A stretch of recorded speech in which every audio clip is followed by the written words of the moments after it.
Oke, baiklah, mari kita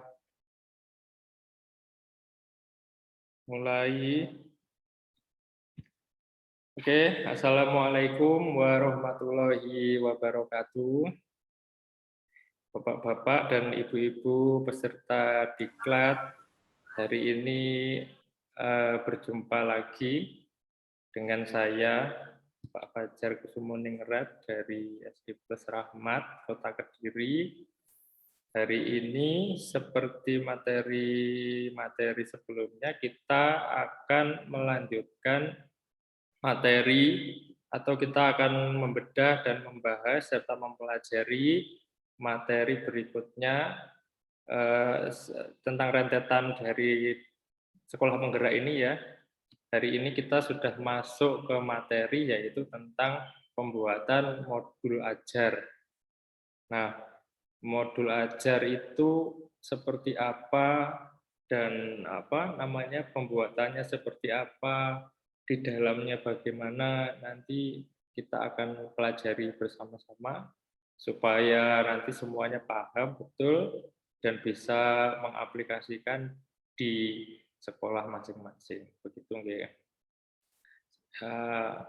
Mulai dulu pengantarnya. Hari ini agenda sesi kita adalah ada yang pertama, yaitu kita mau membahas tentang konsep modul ajar, komponen modul ajar, prinsip penyusunan modul ajar, serta prosedur penyusunan modul ajar.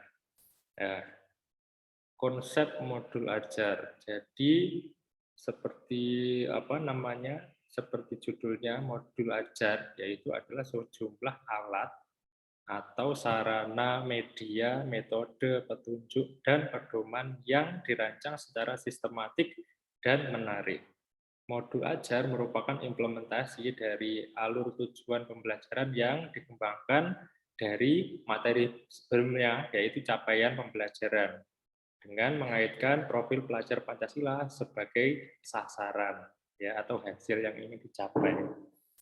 Modul ajar disusun sesuai dengan fase atau tahapan-tahapan perkembangan peserta didik, mempertimbangkan apa yang akan dipelajari dengan tujuan pembelajaran dan berbasis perkembangan yang jangkanya panjang, waktunya panjang. Nah, guru perlu memahami konsep mengenai modul ajar supaya proses belajarnya menjadi lebih menarik serta lebih bermakna, karena semuanya sudah disiapkan di modul ajar sehingga nanti pada pelaksanaan pembelajaran tinggal mempelajari dan menyampaikan kepada siswa tanpa adanya kekeliruan atau kekurangan seperti itu. Nah, yang pertama komponen modul ajar.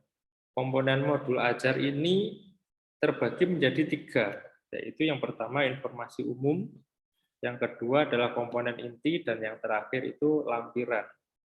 Informasi umum itu mencakup identitas sekolah, kompetensi awal, profil pelajar Pancasila, sarana dan prasarana, target peserta didik, serta model pembelajaran yang digunakan. Ini saya bacakan dulu supaya nanti ada gambaran sebelum dijelaskan.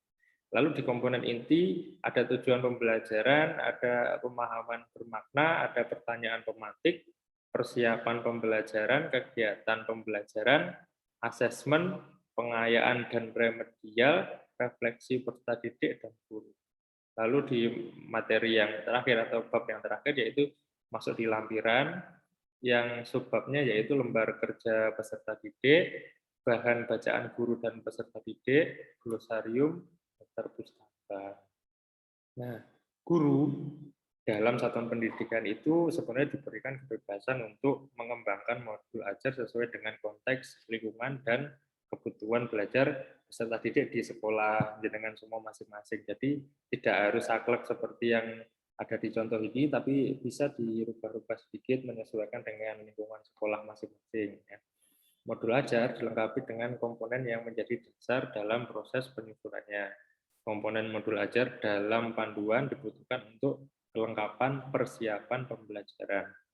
Komponen modul ajar bisa ditambahkan sesuai dengan mata pelajaran dan kebutuhan. Nah, yang pertama, kita masuk ke komponen yang pertama di informasi umum.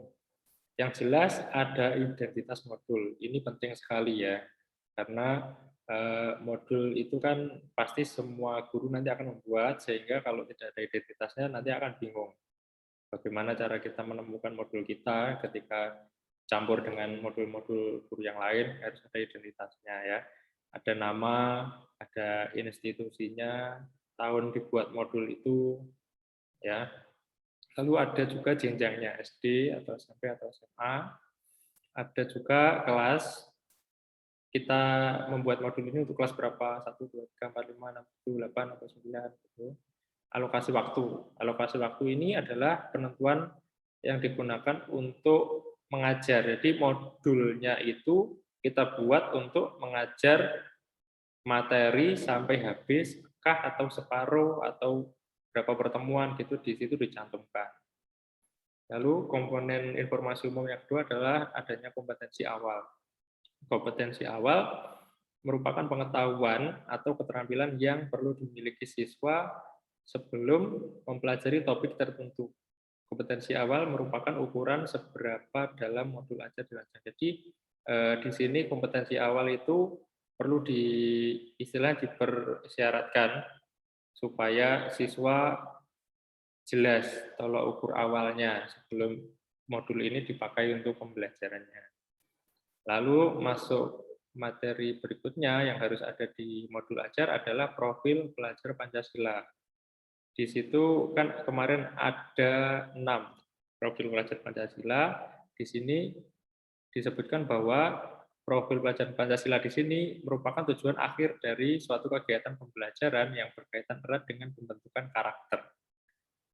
Dapat tercermin dalam konten atau metode pembelajaran. Di dalam modul pembelajaran ini, profilnya tidak perlu dicantumkan ke 6-6-nya, boleh 1, 2, 3, boleh 4, 5, bahkan 6 pun sebenarnya juga tidak apa-apa, tapi nggak wajib. Cantumkan saja beberapa yang sekiranya sesuai dengan pelajaran hari ini, mau diajarkan melalui modul ini. Nah, 6 dimensi itu saling berkaitan dan terintegrasi melalui mata pelajaran sesuai dengan materi pedagogi kegiatan atau asesmen dari modul itu. Nah, lanjut.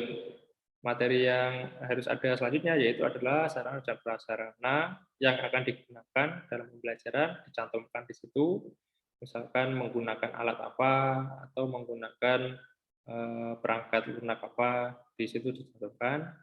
Lalu berikutnya ada target peserta didik yang menjadi target adalah siapa, di situ dicantumkan. Kalau di sini sudah dibagi menjadi 3, peserta didik reguler, atau peserta didik dengan kesulitan belajar, atau peserta didik dengan pencapaian tinggi. Jadi misalkan kita mau membuat modul ini untuk anak-anak yang memiliki kesulitan belajar, khusus untuk kesulitan belajar berarti ya dicantumkan di situ. Berarti nanti di sini modulnya tidak bisa dipakai untuk siswa yang katakan normal atau mungkin konsentrasinya tinggi. Selanjutnya yaitu model pembelajaran merupakan kerangka pembelajaran yang memberi gambaran sistematis pembelajaran. Model pembelajaran dapat berupa tatap muka, jarak jauh, atau PJJ blended learning. Ya. Nah, sudah selesai di informasi umum, kita masuk ke komponen inti. Pada komponen inti itu ada yang pertama tujuan pembelajaran. Tujuan pembelajaran di sini harus dituliskan, mencerminkan hal-hal penting dari pembelajaran, dan harus bisa diuji dengan berbagai asesmen. Ya, dibuat sesederhana mungkin yang sekiranya nanti tidak akan mengganggu proses pembelajaran kita. Yang kedua adalah pemahaman bermakna. Pemahaman bermakna di sini merupakan informasi tentang manfaat yang akan didapatkan oleh peserta didik setelah mengikuti proses pembelajaran. Manfaat tersebut nantinya dapat diterapkan dalam kehidupan sehari-hari. Ini sudah ada contohnya, nanti bisa kita pelajari sendiri ya. Yang selanjutnya yaitu adalah pertanyaan pemantik. Pertanyaan pemantik ini perlu dicantumkan. Barangkali nanti waktu pembelajaran akan berlangsung, guru lupa pertanyaan pemantik karena kan banyak materi yang diajarkan. Ketika melihat ini, maka akan ingat pertanyaan pemantik yang akan harus kita sampaikan sebelum pembelajaran. Contohnya adalah di sini bahasa Indonesia pada pembelajaran menulis cerpen, guru dapat mendorong pertanyaan pemantik sebagai berikut. Apa yang membuat sebuah cerpen itu menarik untuk dibaca? Sebelum pembelajaran disampaikan dulu. Atau jika kamu diminta untuk membuat akhir cerita yang berbeda, apa yang akan kamu lakukan? Sebelum mulai pembelajaran dikasih itu supaya siswanya berpikir. Maksudnya seperti itu. Harus dicantumkan. Lalu berikutnya adalah kegiatan pembelajaran. Urutan kegiatan pembelajaran inti dalam bentuk langkah-langkah kegiatan pembelajaran yang dituangkan secara konkret, disertakan opsi pembelajaran alternatif,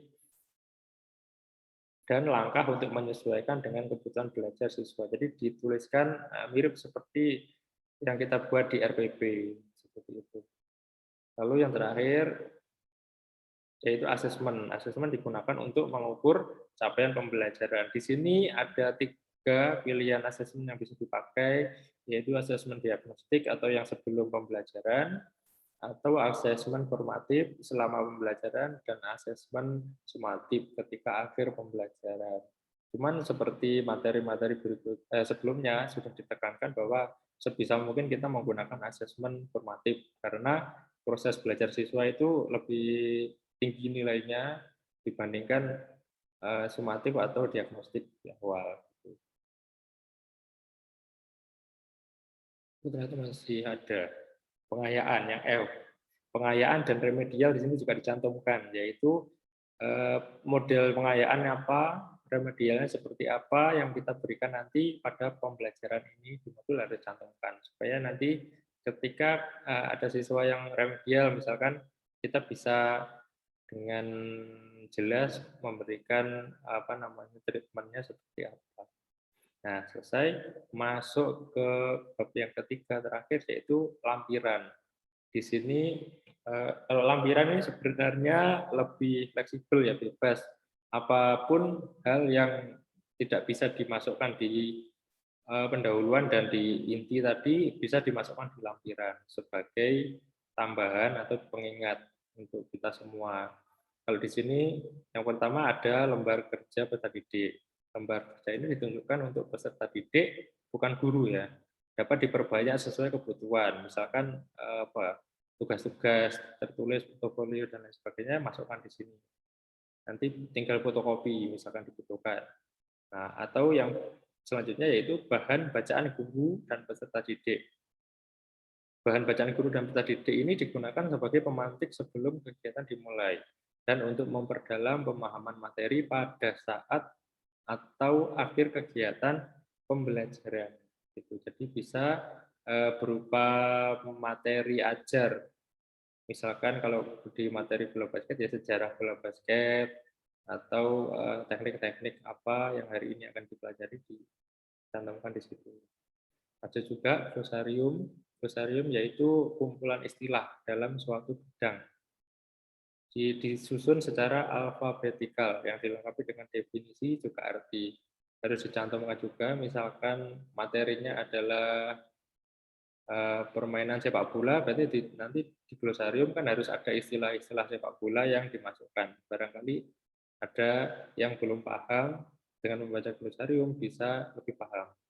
Terakhir adalah daftar pustaka, yaitu sumber-sumber referensi yang dipakai selama menyusun modul.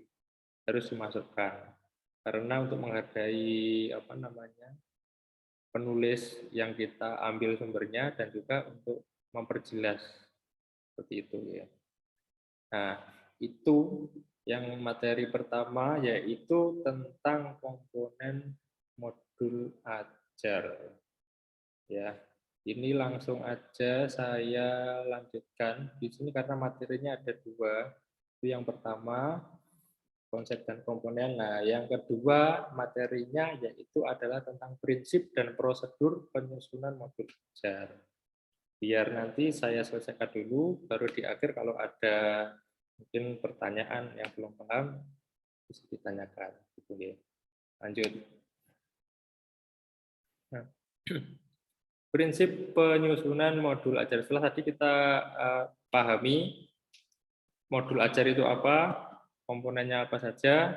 Nah, sekarang kita prinsipnya dalam menyusun modul ajar itu apa? Kita bahas satu-satu ya. Pendekatan melalui tahap perkembangan memperhitungkan karakteristik, kompetensi, dan minat peserta didik di setiap fase. Jadi dalam menyusun itu kita harus mempertimbangkan itu. Ya, yang kedua yaitu mempertimbangkan perbedaan tingkat pemahaman siswa, tingkat kompetensi yang bisa terjadi di setiap fase. Jadi kita harus jeli. Istilahnya jangan terlalu sulit, juga jangan terlalu mudah materinya. Lalu melihat dari sudut pandang pelajar, bahwa setiap pelajar itu unik. Bahwa lanjutnya yaitu bahwa belajar harus berimbang, intelektual, sosial, dan personal. Dan semua itu adalah penting serta saling berhubungan. Nah, yang terakhir adalah tingkat kematangan setiap peserta didik itu tergantung dari tahap perkembangan yang dilalui oleh seorang peserta didik dan merupakan dampak dari pengalaman sebelumnya. Nah, prinsip-prinsip penyusunan modul ajar ini mempunyai 4 kriteria. Jadi sebuah modul itu dibuat kriterianya harus ada 4. Yang pertama adalah harus esensial. Maksudnya esensial itu harus pemahaman konsep dari setiap mata pelajarannya melalui pengalaman belajar dan lintas disiplin. Tidak boleh terlalu monoton. Lalu yang berikutnya adalah modul harus menarik, bermakna, dan menantang. Maksudnya adalah harus menumbuhkan minat untuk belajar dan melibatkan peserta didik secara aktif dalam proses belajar, berhubungan dengan pengetahuan dan pengalaman yang dimiliki sebelumnya, sehingga tidak terlalu kompleks, namun juga tidak terlalu mudah untuk tahapan usianya. Jadi memang harus disesuaikan dengan rentang usia dan karakter siswa di sekolah masing-masing. Jadi mungkin antara sekolah yang di kota dan di desa, yang di gunung dengan di pesisir pantai mungkin juga tidak akan sama karakteristiknya, sehingga bisa disesuaikan sendiri. Lalu yang ketiga kriterianya adalah relevan dan kontekstual. Maksudnya adalah modul itu harus berhubungan dengan pengetahuan dan pengalaman yang dimiliki sebelumnya, dan harus sesuai dengan konteks di waktu dan tempat peserta didik berada. Yang terakhir yaitu harus berkesinambungan. Jadi ada keterkaitan alur kegiatan pembelajaran sesuai dengan fase belajar peserta didik, sehingga istilahnya kalau dibuat gampang ya gampang, kalau dibuat susah ya susah. Penyusunan modul itu gantung pada guru masing-masing. Ya.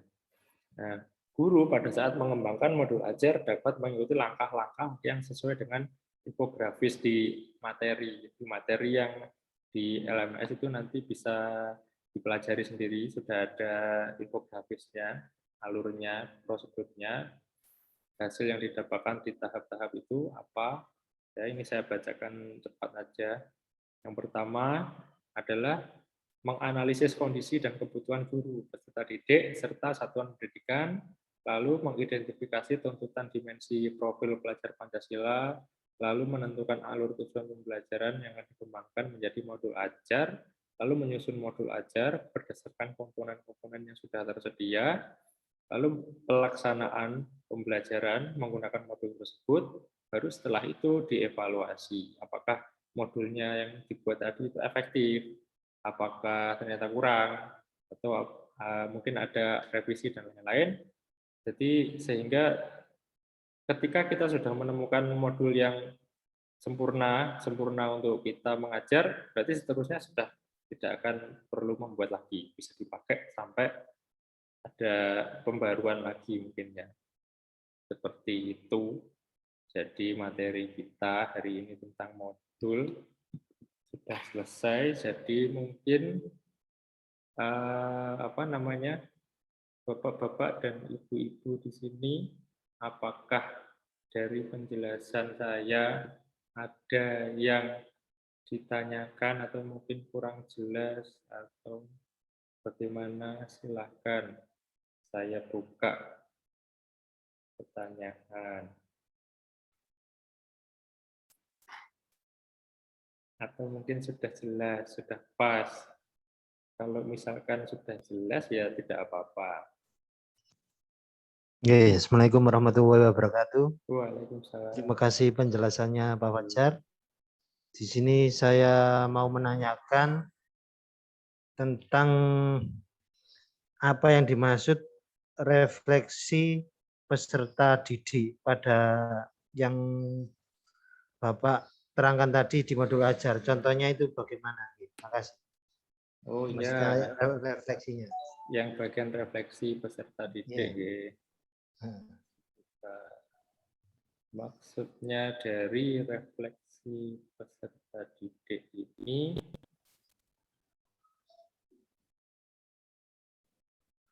adalah yang bagaimana gitu tadi. Nah, jadi refleksi peserta didik di sini maksudnya adalah setelah kita memaparkan materi menggunakan modul ini, kita ada refleksi peserta didik sehingga ada kesesuaian atau tidak modul yang kita buat ini dengan peserta didik atau dengan kondisi peserta didik saat itu.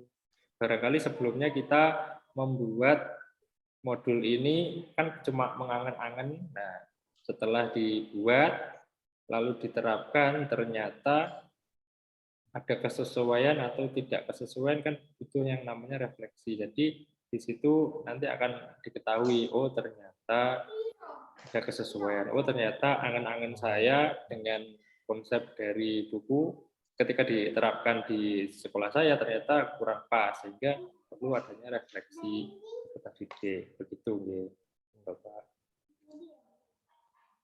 Terima kasih. Oke. Apakah ada lagi? Atau mungkin sudah pas?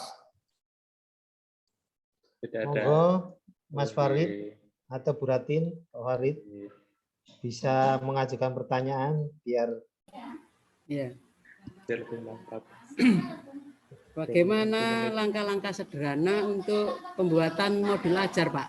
Oh, Mohon ya. dijelaskan. Nah, oke, baiklah. Kalau langkah-langkah paling sederhana dalam membuat modul ajar, tentu aja dilihat dulu kan tadi apa namanya komponennya itu kan ada macam-macam. Di situ ada identitas, nama dan lain sebagainya.